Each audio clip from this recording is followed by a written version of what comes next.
Before we start the video, I hope you guys have a Merry Christmas, and I hope you got every gift that you wanted. And if you were a gift giver like me, then I hope your gifts were on high levels of discount, I hope you saved some money. Alright, let's get into the video. What is up, you guys? Welcome to the collective. My name is Furman, and in this video, we're gonna kind of chill out for a little bit. We're gonna dial it back and go back to some retro consoles. That's right, guys. We're talking about the Cube, the GameCube. But before we get started, don't forget to like this video, share this video, and subscribe to my channel for more awesome content just like this. Alright, guys, we're obviously talking about the GameCube. Like, does anything really need to be said about this amazing console? I mean, it is just absolutely awesome. And, we can clearly see that because it is the most expensive console to collect for the most part.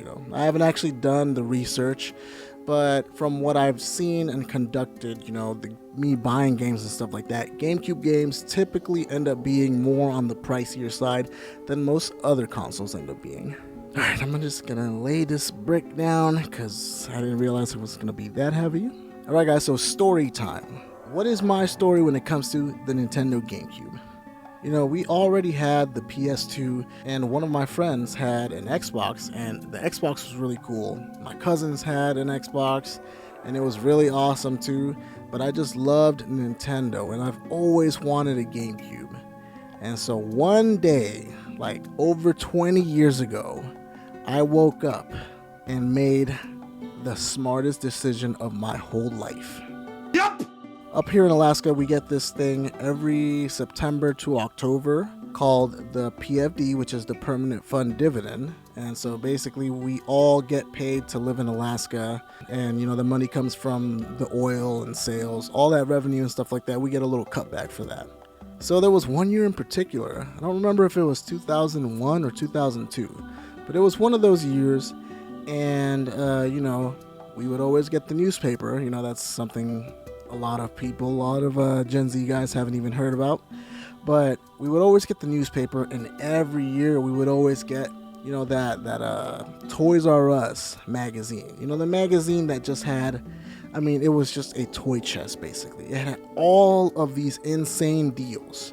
So early morning I saw that, and we had just gotten the PFDs, like literally a few days before. I woke up and I saw the magazine, and I saw that they had this insane deal for the GameCube, and I was like, oh my god, this is insane. Now, I tried looking online for it, and I haven't been able to find the exact deal that it was, but from what I remember, it was a silver GameCube, just like this guy.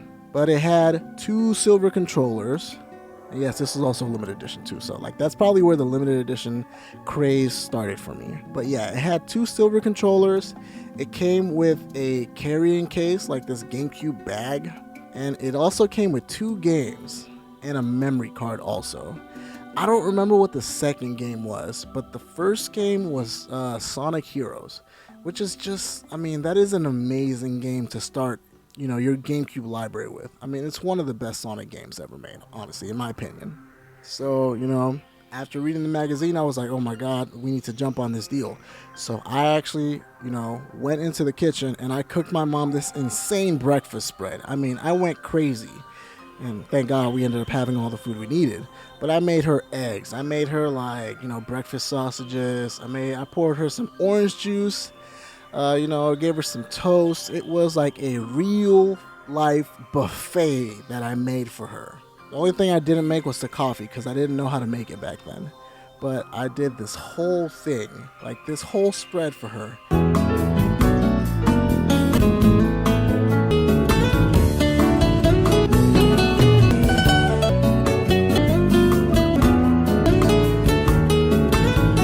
And then I woke her up, and she was just amazed by it. It was the coolest thing ever for her.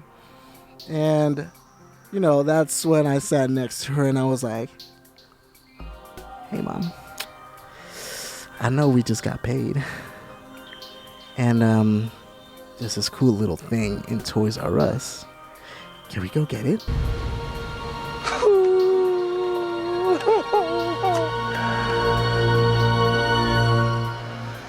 And, you know, my mom, when it comes to the PFDs, you know, she like everyone gets a PFD. So she got one, I got one, all my brothers and sisters got one. And so what she would do is she would save all of it. You know, she would spend a little bit of it, but she would save all of it and then use it throughout the year to pay on bills. You know, it was basically like a rainy day fund for her. So, you know, I was fully expecting her to say no, you know, because most of the time she does. You know, we got a lot of bills and stuff like that, and she's trying to take care of 4 kids. I totally understand it. But this one time, she said yes. And literally, I was like, I lost my mind. I could not believe what I just heard. I couldn't believe it. I mean, this was, to me, it is like top 5 memories ever, because we won. We did it. We achieved it. It actually happened. So we went to Toys R Us and I asked for that bundle, and boom, we paid cash money and we went home. And I like, seriously guys, I can still I remember every single bit of that day. I got home and we ripped that box apart like crazy, just shredded it, and then just plugged that thing in and we started playing it. And the graphics were absolutely phenomenal. Like, I remember still being blown away, like, just wow, like insane. And, you know, we had the GameCube, and it was really more of like the family GameCube for a little while. But, you know, it went from being in the living room to then it turned up being in my bedroom, and I went back to having full custody of the GameCube. It was mine. I earned it. I worked hard for it, so it was mine. You know, all my brothers and sisters, they kind of lost interest in it, so I snuck it into my bedroom, and, you know, it was mine. It was mine. Now, throughout the whole library of the GameCube era of amazing games that we got, I was able to go back and buy some of them.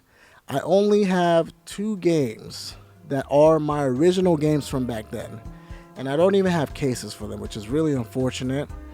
But those 2 games that I was somehow able to hold on to were the Sonic Mega Collection and Phantasy Star Online. I still have the discs. They're somewhere up there in that area, in that whole situation. I'm not going to look for it right now. Plus, I have them right here too. Like, I bought them again.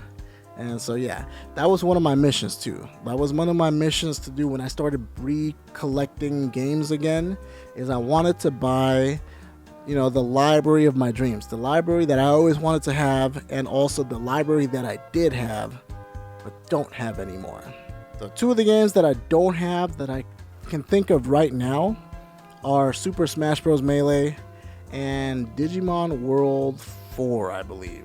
And both of those games were absolutely awesome. I mean, Super Smash Bros., that's when I met some of my coolest friends. You guys know Manny. He recommended me some of the Gunstar Hero games, and I forget the one for the Xbox. We made a video about it. I'll show you guys. I'll show you a picture of it, the thumbnail or whatever. But yeah, you know, he's been my friend for a really long time, and it's how I met him, you know. One of my close friends, basically like a brother, introduced me to him, and he was really, really like tournament heavy. I mean, this dude is a real brawler when it comes to fighting games. So that's how we got really, really into like Smash Bros. And, you know, we were learning all the technical aspects to it, you know, wave dashing, L canceling, all of that good stuff. I used to think that I was a Falco player, but when I saw high level Falco, I was like, oh no, my brain doesn't think that fast. So, you know, I went back and got Luigi, and he's a little bit slower paced, but, you know, he just fit the mold perfectly. So, you know, he was a lot of fun. But yeah, let's go through some of the games that I got. Some of the games that I used to have back then that I was able to get. Obviously, Super Mario Sunshine, you know, that's one of the greatest games on the GameCube. And, you know, I remember playing this game. It was my younger cousins that had this, and I remember playing it and being like, damn, that is insanely wild. They put Mario in jail. Nintendo made a game that put Mario in jail. I mean, does anything else need to be said about it? A lot of people didn't really like this game, but I really enjoyed it because it really was like a step up when it comes to Mario controls in the 3D realm of things, you know.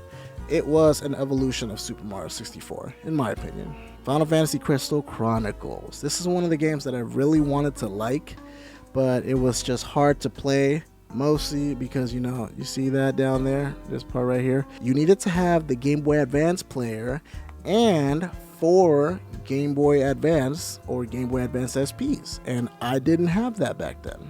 I actually went out of my way to spend a ton of money, more than I should have, because I bought the Game Boy Advance player, as you guys can see on the bottom. I actually bought the Japanese one, so it's the silver one. And unfortunately, the silver one comes with the Japanese disc because it's Japanese exclusive, but you could actually use the US disc on the GameCube and it'll work. Like, it'll actually work. So that's what I ended up doing. I bought the Japanese player and then I just bought the US disc. So yeah, it ended up being a little more spendy than I wanted it to be, but it was worth it in my opinion. This is another game that I had. This is a extremely fun game. It kind of didn't really age very well, but I thought it was a lot of fun back then. I mean, you were the Hulk and you were smashing stuff. What more needs to be said about this game? Star Fox Adventures was a game that we had back then, but it wasn't really my game. It was actually my little brother's game. I mean, he loved this game, and I thought it was interesting. I thought it was really weird, so I never bothered to play it. Metroid Prime Echoes.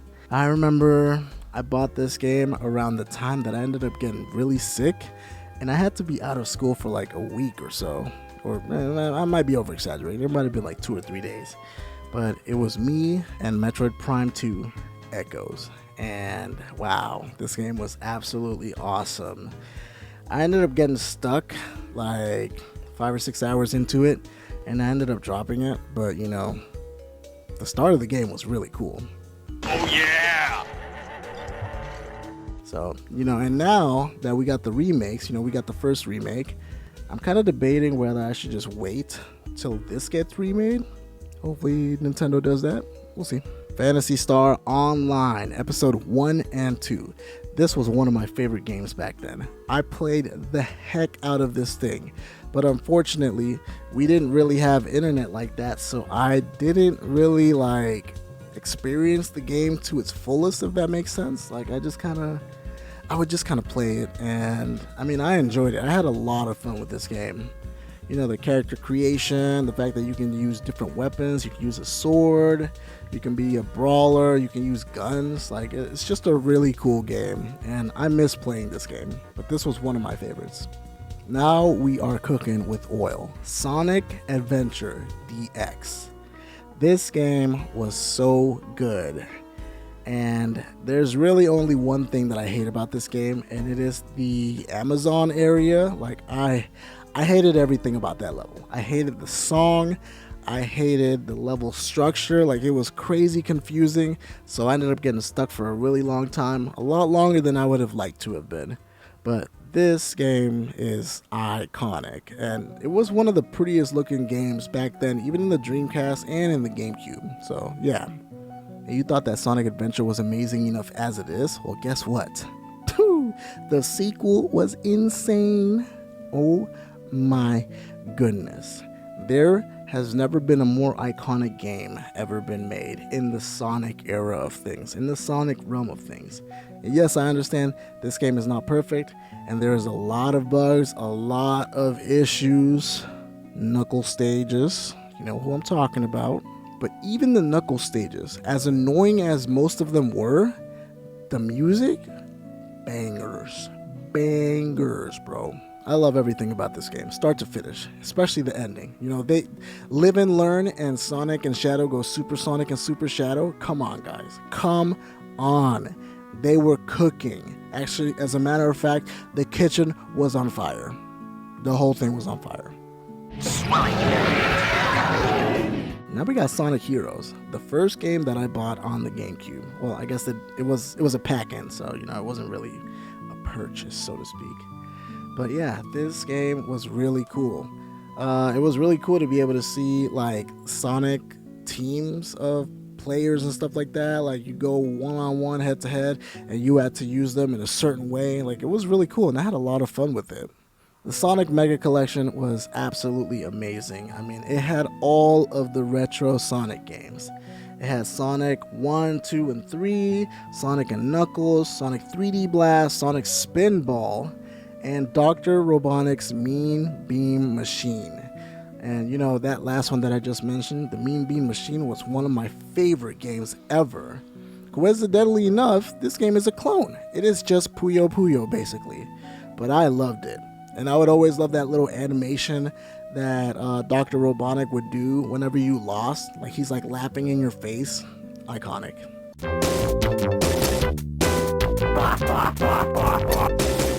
Sonic Gems Collection. Okay, I'm mentioning a lot of Sonic games, but it's just because I keep them together all piled up. So that's just what it is. But this was another really cool game that I absolutely loved. I mean, it had a lot of great games. It had a lot of the Game Gear games, which, you know, were pretty good. But, you know, if we're really talking about the good games, we're talking about Sonic CD, Sonic the Fighters, which is also a really good game, and Sonic R. And we all know Sonic R has the best music. Almost the best music in the series. I mean, wow. That soundtrack is a 10 out of 10. But yeah, that was actually the first time I got to play Sonic CD. So that was really cool. And I never realized how awesome that game is. I also realized that I hate the way they did the music on it. Because, you know, it was basically like a track. So the song would play, and then it would be dead silent for a few seconds, and then it would start playing again. Sega CD was doomed from the start, man. Now we have The Legend of Zelda Wind Waker. Haters rejoice, because this is one of the best Zelda games ever made. In my opinion, it is the best Zelda game ever made. And, you know, I didn't understand all the hate. I mean, I get it. You know, everybody wanted a cool, adult, edgy, dark Link and all that. You know, he's like out there like chopping heads off like it's Game of Thrones or whatever. But this game was really cool, man. The visual art was just amazing, and you can clearly see that with the Wii U port. It still holds up to this day as one of the best looking games as far as all of the Zelda games go. And plus, I just love how expressive Link is. Like his big giant head and his big giant eyes, they just kind of like look around everywhere. The art style just works so perfectly for a silent character, because he was able to express more. You were able to see his emotions on his face even better. So this just added to the game. Mega Man Network Transmission. I so badly wanted this game to be good, but it was just terrible. It was just bad. It just played really stiff, and it was like a Battle Network side scroller. And so I was just kind of hoping that it was a Battle Network game on the GameCube, okay? So like better graphics, this similar gameplay, but you know, just a lot better because it's on an actual console. And this was not that, but you know, I still bought it again. And that's crazy. Somebody paid probably under $10 for that. If you can see the sticker, hopefully you can see it. It's a little scratched off, but somebody got a good price on a really crappy game back then. This right here is where I spent the majority of my GameCube lifetime. Metal Gear Solid: The Twin Snakes. I beat this game so many times that it is not even funny, okay? I probably beat this game about a good 20 to 30 times, start to finish. I absolutely loved it. I loved all of the iconic over-the-top cutscenes. I loved how ridiculous and over-exaggerated it was. I love how much better the character models look. It was kind of like it almost looked as good as the Metal Gear Solid 2 graphics, but you know, not as good, but close to it. It was close enough.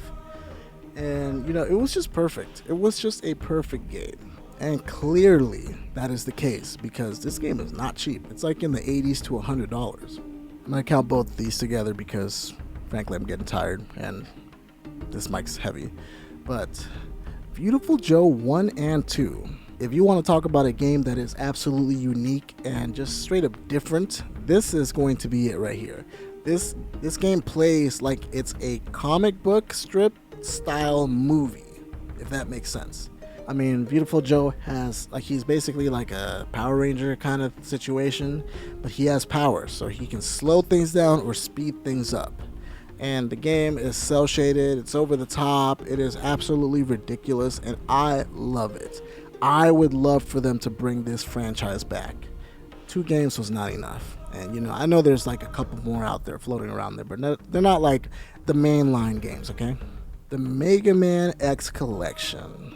This is where I finally got to play Mega Man X2 and 3. And it was so nice to be able to go back and play X4, 5, and 6 and the first one. So, I mean, what more can you say? The only thing I didn't like about this one is the fact that the soundtrack for X3 was the Sega Saturn version and not the Super Nintendo version. So it was all digital sounding and not as cool. Like, it didn't sound, 16-bit and all that. So I didn't really like it very much. But X3 had some bangers too, I'm not gonna lie. And last but not least, Zelda 4 Swords Adventures. I mean, this game was a lot of fun. Around this time, we did have we had 2 of the Game Boy Advance link cables or whatever, so we were actually able to play it. And this was a blast to play. This was extremely fun. I mean, it was just such an awesome game to play. Me and my brother put tons of hours into this thing. My older brother. Oh, we can't forget about this last thing. Can you believe that I decided not to buy this thing back then? I had a few chances to get the Wavebird, but I was like, I'm not going to spend money on a controller.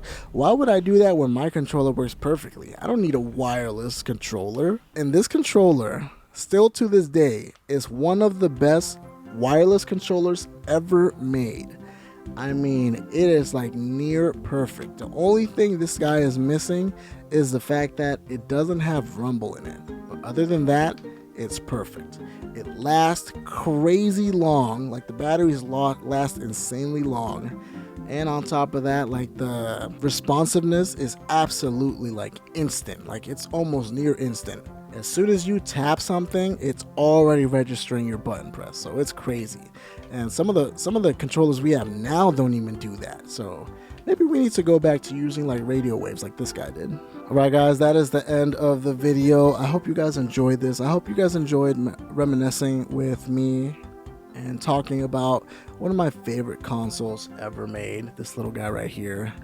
I mean, it was just a blast, and I know I forgot a ton of games. Like, there's so many games that I forgot that I bought, and I don't have them right now. So yeah, if you guys remember any of those, well, if you guys remember any of the good games that I missed out, that I left out, then let me know in the comments section.